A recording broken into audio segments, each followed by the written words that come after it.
Hello students, you are welcome to class. My name is Mr. Ogiagbi John Omori, your government teacher.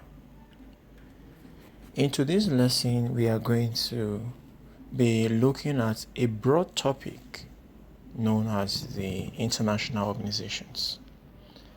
And in the course of our lesson today, we'll be looking at the Commonwealth of Nations. Have you ever wondered why nations of the world come together to form organizations or to enter into agreement? This is because nations want to improve and get better, and in doing this, you have to relate with other countries to achieve your goal and purpose. First, we'll look at the origin of the Commonwealth of Nations. The Commonwealth of Nations comprises of countries that were formerly under the British Crown. As the British Empire began its process of decolonization and the creation of independent states from former British colonies, there arose a need for an organization of countries formerly part of the empire. In 1884, Lord Rosebery, a British politician, described the changing British Empire as a Commonwealth of Nations. Thus, in 1931, the British Commonwealth of Nations was founded under the Statute of Westminster with 5 initial members: the United Kingdom, Canada, the Irish Free State, Newfoundland, and the Union of South Africa. These countries were the founders of the Commonwealth of Nations. Ireland permanently left the Commonwealth in 1949. Newfoundland became part of Canada in 1949, and South Africa left in 1961 due to the apartheid regime, but rejoined in 1994 as the Republic of South Africa. So, the Commonwealth of Nations, in summary, comprises of countries that were formerly under the British Crown. Now, let's look at the objectives of the Commonwealth of Nations. Number 1, promotion of common understanding amongst member states. As we all know, there is need for cooperation in order to achieve or attain the set goals of any country. And the Commonwealth of Nations creates a platform for countries of the world to come together, especially those that were formerly under the British Crown, to discuss development and improvement in all sectors. Number 2, to provide solutions to the problem of education, trade, medicine, sports, etc. As we all know, education plays a key role in ensuring nation development or growth. So the Commonwealth of Nations also provide a platform for countries to learn and discuss on how to improve these various sectors of their economy, as education, trade, sports, medicine is an integral part of any nation state. The third one is to defend the territorial integrity of member states. As part of the aim of the Commonwealth is to protect, to defend, and ensure that member states are protected and defended at all costs, especially against external aggression. So, Nigeria belonging to the Commonwealth of Nations is because they want to learn and experience some level of protection and defense from other countries. Then the third one is to work within the framework of the United Nations Charter.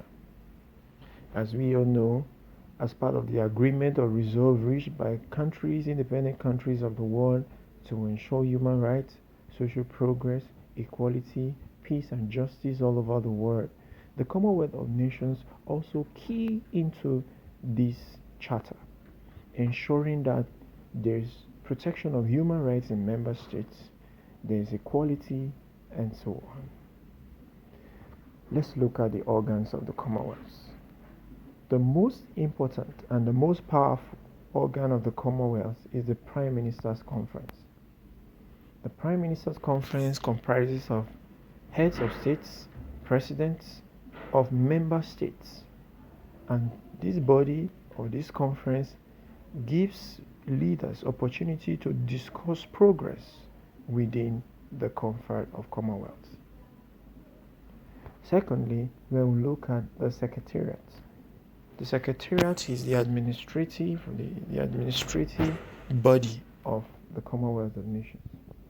And we all know that the current Secretary General of the Commonwealth of Nations is Right Honourable Patricia Scotland. Her responsibility is to ensure the day-to-day running of the organization, sending memos, meetings, agendas to the Prime Minister's Conference, and also establishing relationship between member states to ensure and foster development within the Commonwealth. Achievements of the Commonwealth of Nations. Number 1, providing scholarship for deserving students of member states. This is a desire, and the Commonwealth has succeeded in this area in providing scholarship for students of member states who desire to pursue higher education. Also, the Commonwealth has given financial aid to member states, including Nigeria and other countries of the world. The Commonwealth has also organized sporting activities, e.g. the Commonwealth Games. This is organized to ensure that sport is promoted in member states. Making English language the official language for communication also encourage member states the need for them to liaise and communicate in oneness, and also to foster development within their territories. These achievements cannot be overemphasized, as the Commonwealth has played key roles in ensuring that scholarships, financial aids, activities like sports, education, and making English language the official language of Commonwealth, encouraging trade relations among member states, training of defense personnel in other military academy in Britain and India.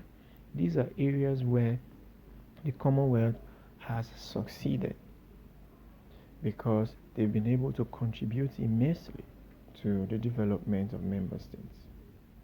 Another area we'll be looking at are the problems facing the Commonwealth of Nations.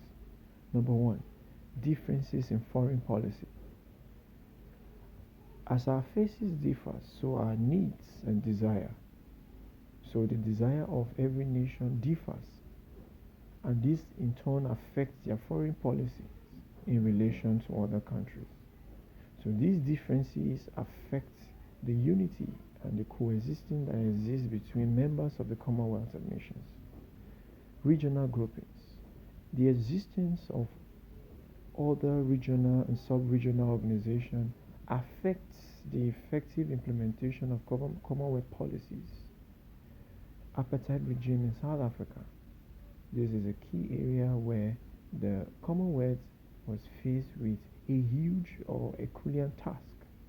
But this is in the past now, as South Africa has finally gotten their political emancipation in 1994. No common currency.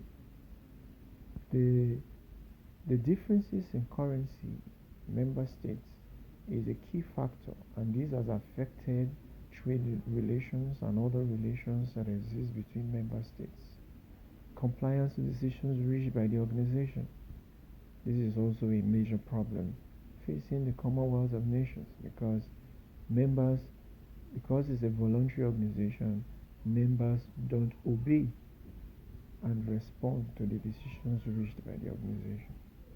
Restriction of movements, introduction of visas, secession, political instability, and ethnic diversity. These are all areas where the Commonwealth has been faced with huge challenge, and this has affected the effective implementation of the objectives and goals of the Commonwealth of Nations. In conclusion, we can say that the Commonwealth as an organization has succeeded in some areas, but in other areas, the Commonwealth of Nations is facing huge challenge